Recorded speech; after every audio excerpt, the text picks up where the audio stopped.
Assalamualaikum warahmatullahi wabarakatuh. Assalamualaikum warahmatullahi wabarakatuh. Nama saya Sofi Maulida dengan nomor induk mahasiswa 0603521059. Pada kesempatan kali ini saya akan menjelaskan tokoh psikologi fungsionalisme yaitu Charles Sanders Peirce. Berikut penjelasannya.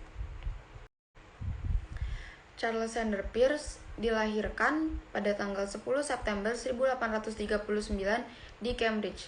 Ia merupakan anak dari seorang ahli matematika di Universitas Harvard. Ia merupakan seorang ahli ilmu pengetahuan dan seorang filosof. Keahliannya di bidang ilmu pengetahuan tidak hanya terbatas pada diskursus geologi, kimia, dan fisika, tetapi juga termasuk apresiasi prosedur yang digunakan oleh para pendahulu yang sukses dalam meningkatkan pengetahuan. Charles Sanders Peirce adalah seorang filsuf Amerika, ahli logika, matematikawan, dan ilmuwan, kadang-kadang dikenal sebagai Bapak Pragmatisme. Ia dididik sebagai ahli kimia dan bekerja sebagai ilmuwan selama 30 tahun. Sekarang ia dihargai karena kontribusinya pada logika, matematika, filsafat, metodologi ilmiah, dan semiotika, dan penemuannya soal pragmatisme. Pada 1934, filsuf Paul Weiss menyebut Peirce sebagai filsuf Amerika paling orisinal dan berwarna dan logikawan terbesar Amerika. Webster Biographical Dictionary pada tahun 1943 mengatakan bahwa Peirce adalah sekarang dianggap sebagai pemikir yang paling asli dan ahli logika terbesar pada zamannya. Inovator dalam matematika, statistik, filsafat, metodologi penelitian, dan berbagai ilmu. Peirce menganggap dirinya pertama dan terutama sebuah logika. Dia membuat kontribusi besar untuk logika, tapi logika baginya mencakup banyak apa yang sekarang disebut epistemologi dan filsafat ilmu. Dia melihat logika sebagai cabang resmi semiotika yang ia pendiri. Pada awal 1886, ia melihat bahwa operasi logis dapat dilakukan oleh sirkuit beralih listrik. Ide yang sama digunakan dekade kemudian untuk memproduksi komputer digital. Metode abduksi menurut Charles Sanders Peirce. Pemahaman abduksi menurut Peirce pada awal mulanya dijelaskan sebagai bentuk penyimpulan yang terdiri dari 3 proposisi, yaitu proposisi tentang suatu hukum atau rules, proposisi tentang suatu kasus atau case, dan yang terakhir adalah proposisi tentang kesimpulan atau result. Maka silogisme hipotesis yang terdiri dari premis mayor, premis minor, dan kesimpulan adalah bentuk penyimpulan dari 3 proposisi tersebut, hukum, kasus, dan kesimpulan itu sendiri. Dengan demikian dapat dikatakan abduksi ialah upaya rasional untuk mencari penjelasan untuk setiap fenomena-fenomena yang membingungkan atau puzzling, yang adalah proses yang meliputi penghasilan hipotesis-hipotesis, penjelasan, dan penyeleksian hipotesis-hipotesis tertentu untuk pemeriksaan lebih jauh. Pemikiran ini muncul dan matang sekitar tahun 1893 dalam karya-karya yang dibuat oleh Sanders Peirce. Teori semiotika Charles Sanders Peirce.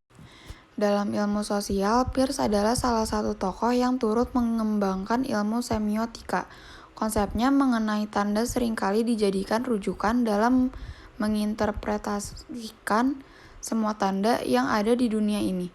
Menurut Peirce, semiotika bersinonim dengan logika. Manusia hanya berpikir dalam tanda-tanda dapat dimaknai sebagai tanda hanya apabila ia berfungsi sebagai tanda. Fungsi esensial tanda menjadikan relasi yang tidak efisien menjadi efisien, baik dalam komunikasi orang dengan orang lain, dalam pemikiran dan pemahaman manusia tentang dunia. Tanda menurut Peirce kemudian adalah sesuatu yang dapat ditangkap, representatif, dan interpretatif. Teori dari Peirce menjadi grand teori dalam semiotik. Gagasannya bersifat menyeluruh, deskripsi struktural dari semua sistem penandaan. Peirce ingin mengidentifikasikan partikel dasar dari tanda dan menggabungkan kembali semua komponen dalam struktur tunggal. Semiotik ingin membongkar bahasa secara keseluruhan seperti ahli fisika membongkar suatu zat dan kemudian menyediakan model teoritis untuk menunjukkan bagaimana semuanya bertemu dalam sebuah struktur. Ada beberapa konsep menarik yang dikemukakan oleh Peirce terkait dengan tanda dan interpretasi terhadap tanda yang selalu dihubungkan dengan logika, yakni segitiga tanda antara ground, denotatum, dan interpretan. Ground adalah dasar atau latar dari tanda, umumnya berbentuk sebuah kata. Denotatum adalah unsur kenyataan tanda. Interpretan adalah interpretasi terhadap kenyataan yang ada dalam tanda, di mana dari ketiga konsep tersebut dilogikakan lagi ke dalam beberapa bagian yang masing-masing pemaknaan syarat akan logika. Sekian penjelasan dari saya, kurang lebihnya mohon maaf. Wassalamualaikum warahmatullahi wabarakatuh.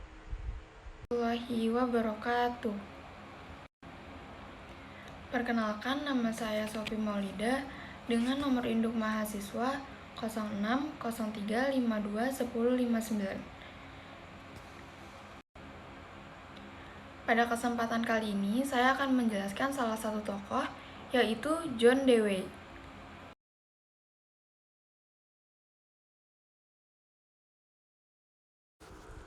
John Dewey yaitu seorang filsuf dari Amerika Serikat yang termasuk mazhab pragmatisme.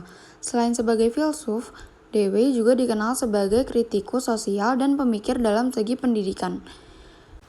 Dewey dilahirkan di Burlington pada tahun 1859 setelah menyelesaikan studinya di Baltimore. Beliau dibentuk menjadi guru besar dalam segi filsafat dan kemudian dalam segi pendidikan pada beberapa universitas.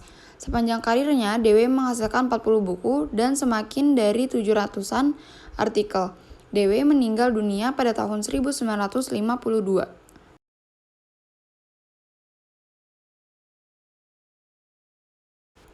Konsep pemikiran John Dewey. Konsep tentang filsafat. Menurut Dewey, tugas filsafat yaitu memberikan pengarahan untuk perbuatan nyata dalam kehidupan. Oleh sebabnya, filsafat tidak boleh tenggelam dalam pemikiran-pemikiran metafisik belaka. Filsafat wajib berpijak pada pengalaman dan menyelidiki serta mengolah pengalaman tersebut secara kritis. Dengan demikian, filsafat bisa menyusun suatu sistem nilai atau norma.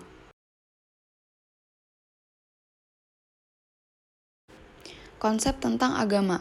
Menurut Dewey, agama adalah pengalaman emosi yang dialami seseorang dan berhubungan dengan rasa nyaman serta bebas dari kekhawatiran yang tidak mungkin terucapkan dalam kata-kata secara lisan.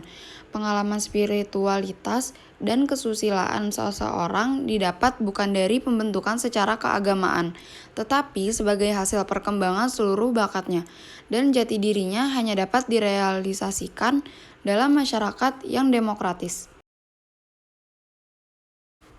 Konsep tentang pendidikan. Menurut Dewey, pendidikan adalah upaya menolong manusia agar dapat berefleksi terhadap masalah yang timbul dalam masyarakat dan upaya memperlengkapi mereka agar menghasilkan perubahan yang nyata dalam kehidupan mereka. Jika dalam proses pendidikan tidak ada pengaruh yang positif terhadap alam dan masyarakat, maka janganlah disebut pendidikan, karena pendidikan harus memberikan pengaruh perubahan dan pertumbuhan.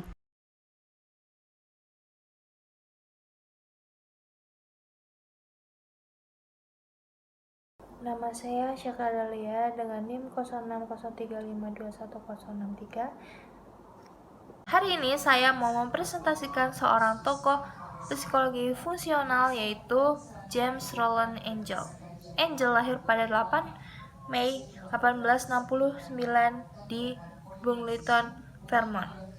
Dia dilahirkan dalam salah satu keluarga bintang dalam sejarah Amerika. Ayahnya adalah seorang presiden di University of Vermont. Dia adalah anak bungsu dari 3 bersaudara. Dia memiliki 1 kakak laki dan 1 kakak perempuan. Ketika Angel berusia 2 tahun, keluarganya pindah ke ke Ann Arbor agar ayahnya dapat menjadi presiden di Universitas Michigan. Angel lulus dari Universitas Michigan dengan gelar sarjana pada 1890. Dia bekerja sama dengan John Dewey, mendapatkan gelar master di bawah pengawasannya pada tahun 1891. Di Michigan, dia adalah anggota persaudaraan Delta Kappa Epsilon. Dia adalah anggota dia kemudian pergi ke Universitas Harvard, di mana dia menerima gelar master kedua pada tahun 1892 di bidang psikologi. Ia belajar untuk gelar doktor dalam bidang filsafat di Berlin dan Halle.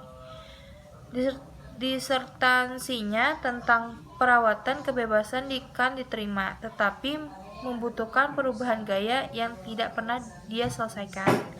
Sebaliknya, dia memutuskan untuk mengambil posisi di University of Minnesota. Namun, dia telah menerima 23 gelar kehormatan dalam hidupnya. Pemikirannya, isi pemikiran James tentang fungsionalisme ada 3. Fungsionalisme adalah psikologi tentang mental operation sebagai lawan dari psikologi tentang elemen-elemen mental. Yang kedua, fungsionalisme adalah psikologi tentang kegunaan dasar-dasar kesadaran. Ini juga disebut sebagai teori emergensi dari kesadaran. Yang ketiga, ada fungsionalisme adalah psikofisik, yaitu psikologi tentang keseluruhan organisme yang terdiri dari badan dan jiwa. Karya-karyanya, buku dan artikel yang diterbitkan itu kebanyakan di bidang psikologi, yaitu studi pengantar tentang struktur dan fungsi kesadaran manusia, ada bab dari psikologi modern, pengaruh Darwin pada psikologi, bagian dari koleksi yang lebih besar, Darwinisme, urusan kritis dan public review. Terus ada evolusi kecerdasan, bagian dari koleksi yang lebih besar, evolusi manusia, serangkaian ceramah yang disampaikan sebelum bab Yale dari Sigma 11 selama tahun akademik 1921 sampai 1922. Assalamualaikum warahmatullahi wabarakatuh. Saya Syakil Dalia dengan NIM 0603521063. Hari ini saya mau membahas salah satu tokoh psikologi fungsional yaitu Charles Darwin. Charles Robert Darwin lahir pada hari yang sama dengan Presiden Amerika Serikat yang ke-16, yaitu Abraham. Dia lahir pada 12 Februari 1809. Darwin lahir di Shrewsbury, Inggris. Dia berasal dari keluarga kaya yang terpandang. Keluarganya memang mencintai eksplorasi alam. Ayahnya, Edwin Darwin, merupakan seorang dokter dan kakeknya, Aramus Darwin, adalah ahli botani terkenal. Perjalanan hidupnya. Saat usia 8 tahun, Darwin harus menerima kenyataan pahit saat ibunya meninggal. Pada Oktober 1825, ketika menginjak usia 16 tahun, ia mengambil studi di Universitas Edinburgh bersama dengan adiknya. 2 tahun kemudian, dia menjadi mahasiswa di Christ's College di Cambridge untuk belajar teologi. Ayahnya mengharapkan dia mengikuti jejaknya menjadi seorang dokter medis. Tetapi baru melihat darah saja, Darwin sudah muntah.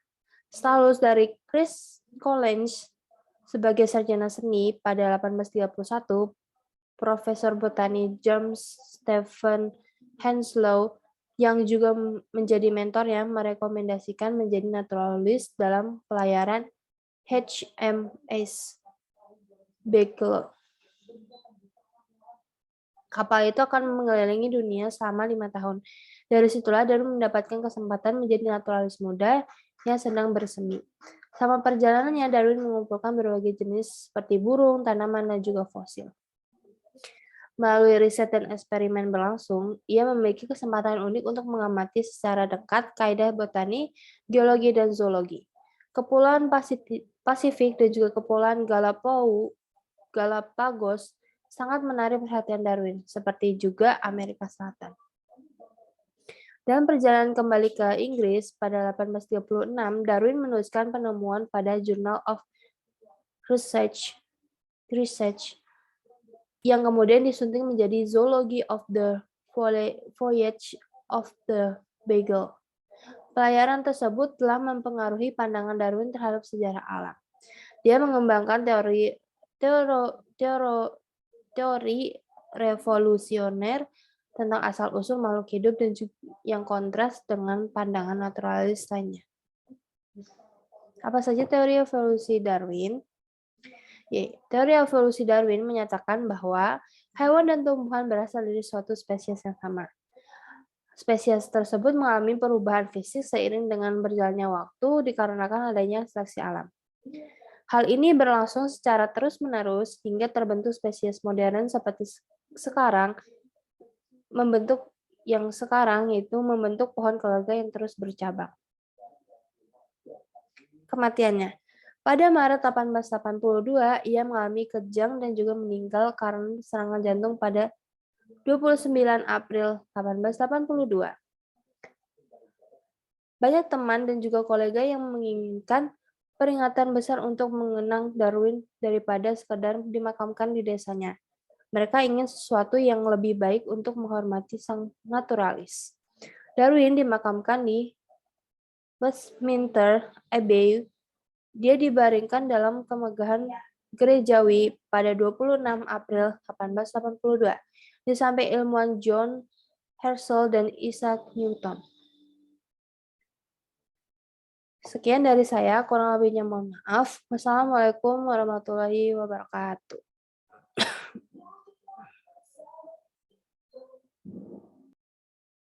Halo semua, kembali lagi dengan saya Siti Fatimah Nurhaja. Pada kesempatan kali ini saya akan membahas tentang satu tokoh psikologi fungsionalisme, yaitu Harvey Carr. Harvey Carr. Saya akan membahas tentang biografinya.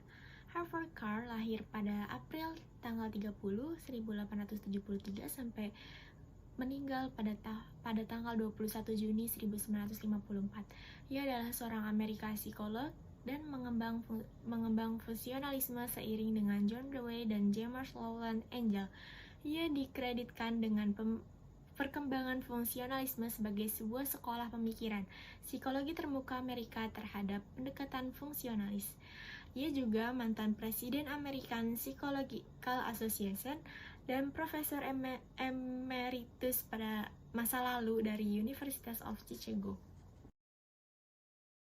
Berikutnya saya akan membahas tentang teori dan pemikiran Harvey Carr.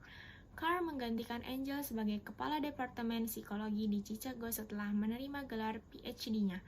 Pada masa ini, fungsionalisme sudah menjadi aliran yang mapan dan tidak terlalu bersaing dengan strukturalisme. Bagi Carr, aspek penting dari psikologi adalah perilaku adaptif manusia. Ia menjelaskan berbagai fungsi mental manusia, ada perspektif, learning, emotion, dan thinking. Dengan kerangka berpikir perilaku adaptif manusia.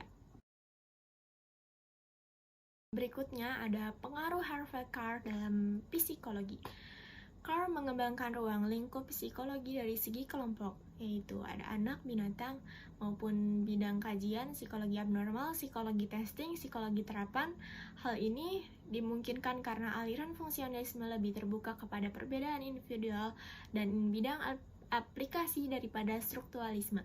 Salah satu pelopor physiological testing adalah James M. Kettle, mantan murid Wundt.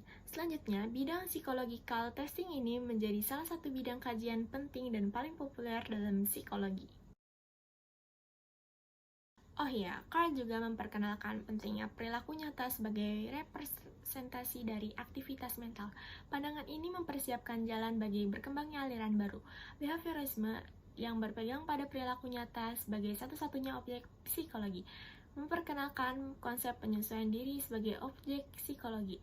Konsep adaptasi dan adjustment ini menjadi konsep yang sangat penting dan sentral bagi beberapa bidang studi psikologi selanjutnya, seperti kesehatan mental dan psikologi abnormal.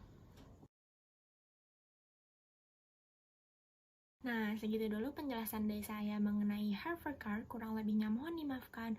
Wassalamualaikum warahmatullahi wabarakatuh. Nah, pada kesempatan kali ini, saya akan menjelaskan sedikit tentang James McKeen Kettle. Nah, di sini saya akan menjelaskan tentang biografi James McKeen Kettle. James McKeen Kettle kelahiran 25 Mei 1860 di Easton, Pennsylvania, Amerika Serikat. Dan ia meninggal pada tanggal 20 Januari 1944 di Lancaster, Pennsylvania pada umur 83 tahun. Dan ia seorang psikologi Amerika yang memakai perkara objektif eksperimental, pengujian mental, dan pelaksanaan psikologi sebagai ronde pendidikan, bidang usaha, industri, dan iklan, sebagaimana berpandangan pada psikologi Amerika Serikat. Nah, ia pernah menjadi murid Wundt dan Lodge. Ciri khas aliran ini adalah kebebasan dalam mempelajari perilaku yang mencerminkan dalam dua pandangan tentang fungsionalisme, yaitu 1. Fungsionalisme tidak perlu menganut paham dualisme, karena manusia sebagai keseluruhan merupakan kesatuan. 2. Fungsionalisme tidak perlu deskriptif dalam mempelajari perilaku, karena yang penting adalah fungsi perilaku. Jadi yang harus dipelajari adalah hubungan atau kolerasi antara suatu perilaku dengan perilaku lainnya, atau suatu perilaku dengan satu hal yang terjadi di lingkungan. Karena sifatnya yang praktis dan pragmatis, maka aliran fungsionalisme merangsang tumbuhnya cabang-cabang psikologi seperti psikologi abnormal, psikologi klinis, psikologi industri, psikologi pendidikan, dan sebagainya. Kettle tidak selalu setuju dengan teori Wundt, khususnya mengenai individu. Kettle melakukan percobaan-percobaan untuk menemukan kapasitas individu, dan hasilnya adalah ia berhasil menciptakan alat ukur kapasitas dan kemampuan individual yang kemudian disebut sebagai psikotes.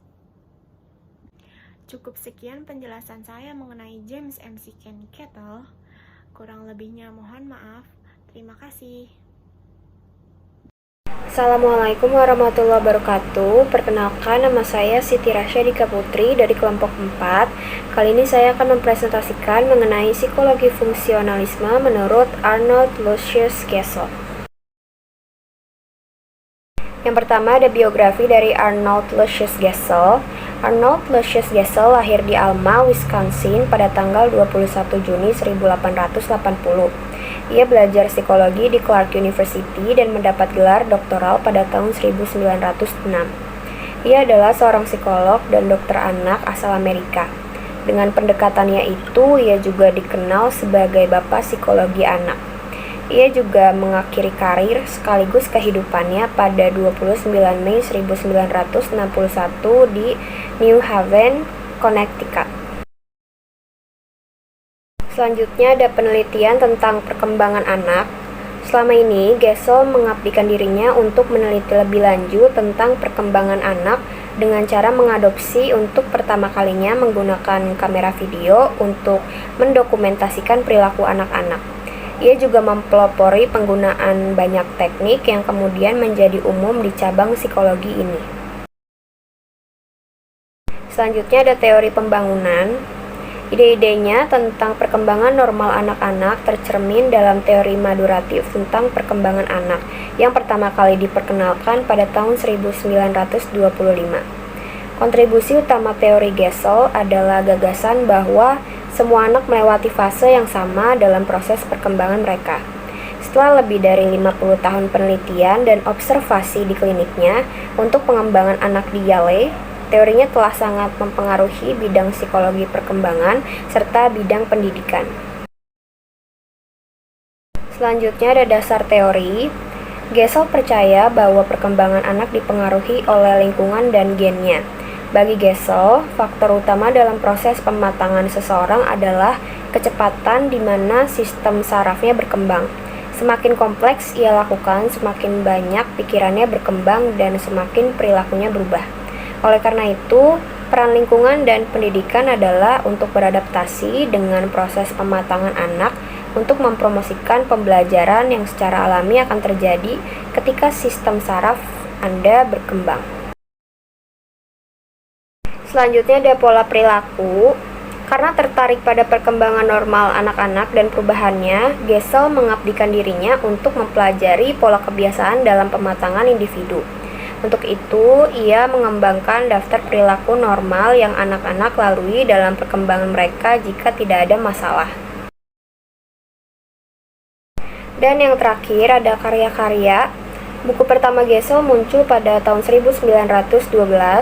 Salah satu dari banyak karyanya yang paling komprehensif adalah An Atlas of Infant Behavior tahun 1934. Karya berpengaruh lainnya termasuk Perkembangan Anak, Pengantar Studi Pertumbuhan Manusia tahun 1949 dengan Frances L. Anak dari 5-10 tahun 1946 dan Remaja tahun-tahun dari 10 hingga 16 tahun 1956. Sekian presentasi yang dapat saya sampaikan, kurang lebihnya mohon maaf. Wassalamualaikum warahmatullahi wabarakatuh. Yang pertama ada biografi dari William James. William James adalah seorang psikolog dari filsuf yang memiliki pengaruh besar pada perkembangan psikologi di Amerika Serikat. William James lahir pada 11 Januari 1842 di Astor House, New York, Amerika Serikat. Ia berasal dari keluarga kaya dan kalangan intelektual. Ia adalah putra dari Henry James Sir, seorang teolog kaya dari Swedenborgian. Ia juga memiliki saudara yaitu seorang novelis bernama Henry James dan Alice James yang menjadi penulis. Saudara lainnya yaitu bernama Garth, Wilkinson, Robertson, dan William. Di antara banyak prestasinya, William James adalah orang pertama yang mengajar kursus psikologi di Amerika Serikat dan sering disebut sebagai Bapak Psikologi Amerika. William James juga dikenal karena berkontribusi pada fungsionalisme, salah satu aliran pemikiran paling awal dalam psikologi. Yang selanjutnya ada teori dan pemikiran dari William James. Kontribusi teoretis William James untuk psikologi yaitu ada yang pertama, fungsionalisme. William James menentang fokus strukturalis pada introspeksi dan meruntuhkan peristiwa mental ke elemen kecil. Yang kedua ada teori emosi James Lange. Teori emosi James Lange mengusulkan bahwa suatu peristiwa memicu reaksi fisiologis yang kemudian kita tafsirkan. Menurut teori ini, emosi disebabkan oleh penafsiran kita yang menjadi reaksi fisiologis. Baik William James dan ahli fisiologi Denmark Carl Lange secara independen mengajukan teori tersebut. Yang ketiga yaitu ada pragmatisme. William James banyak menulis tentang konsep pragmatisme. Menurut pragmatisme, kebenaran suatu gagasan tidak akan pernah bisa dibuktikan. William James mengusulkan agar kita fokus pada apa yang disebutnya nilai tunai atau kegunaan dari sebuah ide. Yang selanjutnya ada pengaruh William James dalam psikologi. Selain pengaruh dari William James yang sangat besar, banyak murid James juga yang memiliki karir yang makmur dan berpengaruh di bidang psikologi. Beberapa murid James termasuk Mary Whitton Calkins, Edward Thorndike, dan G. Stanley Hall. Yang terakhir ada karya-karya terbaik dari William James. Yang pertama ada James W. tahun 1890, The Principles of Psychology, New York, Henry Holt and Co. Yang kedua ada James W. tahun 1897, The Will to Believe and Other Essays in Popular Philosophy, New York, Longsman, Green and Co. Dan yang ketiga ada James W. tahun 1907, Pragmatism, A New Name for Some Old Ways of Thinking, New York, Longsman, Green and Co. Saya akan mempresentasikan psikologi fungsionalisme yang bertokoh Stanley Hall. Granville Stanley Hall lahir di kota Ashfield, Massachusetts tahun 1844. Stanley Hall adalah seorang sarjana teknologi yang lulus dari salah satu universitas di New York. Ia berjumpa dengan minat akhir pendidikannya yaitu bidang psikologi, menjadi presiden pertama American Psychological Association pada tahun 1892. Mendirikan laboratorium psikologi Amerika pertama di Universitas Johns Hopkins, orang Amerika yang pertama yang mendapat gelar PhD dalam psikologi. Teori rekapitulasi Stanley Hall. Pada tingkat konseptual, kontribusi Stanley Hall yang paling terkenal adalah teori tentang rekapitulasi yang menyatakan hal itu perkembangan atau genetik. Mengingatkan filogenetik ini berarti bahwa Perubahan yang dialami manusia sepanjang siklus hidup adalah sama dengan perubahan yang terjadi pada revolusi spesies kita. Menurut penulis ini, selama tahun pertama kehidupan manusia sedikit berbeda dari hewan lain, tetapi setelah mencapai usia dewasa dan dengan bantuan pendidikan, jika mencapai semua potensi kognitif spesies, terutama terkait dengan kemampuan untuk berpikir dengan benar.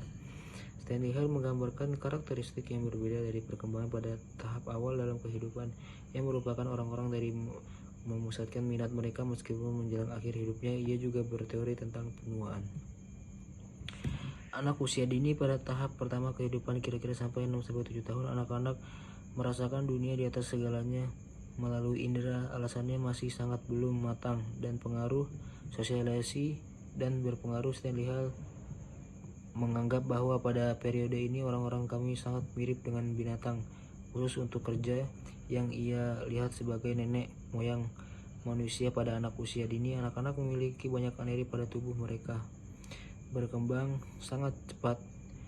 Fase ini kemudian akan ditandai dengan sedikit informasi yang diproses setelah tiba di dunia tersebut. Sebagaimana adanya artinya akan ada ketidakadaan pemikiran abstrak. 2. Anak kecil pada usia 8 tahun, ukuran otak anak-anak pada dasarnya sama dengan otak orang dewasa. Pada saat itu, usia dini harus memulai pendidikan formal menurut Stanley Hall, namun ia merasa pada pendidikan dasar dan menengah harus menjadi persiapan untuk kehidupan di masyarakat dan pada berfokus pada mata pelajaran tradisional seperti matematika. Penulis ini mengklaim bahwa pengembangan penalaran yang tidak lengkap membuat anak-anak remaja amoral dan cenderung kejam. Peran orang dewasa dalam periode ini harus fokus pada menjaga kesehatan fisik anak dan tidak terlalu banyak dalam berusaha mengembangkan hati nurani moral atau memperoleh keterampilan dan pengetahuan. Seperti Freud, Stanley Hall adalah salah satu psikologi pertama yang mempertahankan itu pada manusia remaja. Seksualitas menjadi aspek utama kehidupan karena ia mempromosikan pendidikan yang dipersiapkan oleh jenis kelamin untuk melakukan pelajaran moralitas dan alat-alat untuk kehidupan dalam masyarakat seorang. Mungkin dengan pemotongan penalaran ini adalah salah satu situasi dalam psikologi dicampur dengan politik, dan tentu saja banyak titik mencuk karena pindah siang busuk dan ide-ide yang timbul dan psikoanalitis dan konseptual pendidikan dan pembentukan pemisahan karakteristik ini. Kita akan mempresentasikan psikologi fungsionalisme yang bertokoh Robert Ashworth. Robert Session Wordsworth pada tanggal 17 Oktober 1869 sampai 4 Juli 1962 adalah seorang psikologi akademik Amerika pada paruh pertama abad ke-20, lulusan Harvard dan Columbia. Ia belajar di bawah bimbingan William James bersama dengan psikolog terkemuka seperti Leta Slater, Hollingworth, James Rowland Ingle, dan Edward Thorndike. Buku teksnya Psikologi, sebuah studi tentang kehidupan mental. Psikologi pertama untuk generasi mahasiswa sarjana. Buku teks psikologi eksperimental tahun 1938 miliknya hampir tidak terlalu berpengaruh, terutama pada edisi kedua tahun 1954 yang ditulis bersama Harold Schwarzenegger. Ia dikenal karena memperkenalkan formula perilaku stimulus organis response, sebuah tinjauan psikologi umum yang diterbitkan pada tahun 2002, menempatkan Wordsworth sebagai psikolog ke-88 yang paling banyak dikutip pada abad ke-20, diikat dengan John Garcia James, Gibson, David Rummel Hart, Lois Leon Thurston, dan Margaret Floyd Washburn. Assalamualaikum warahmatullahi wabarakatuh.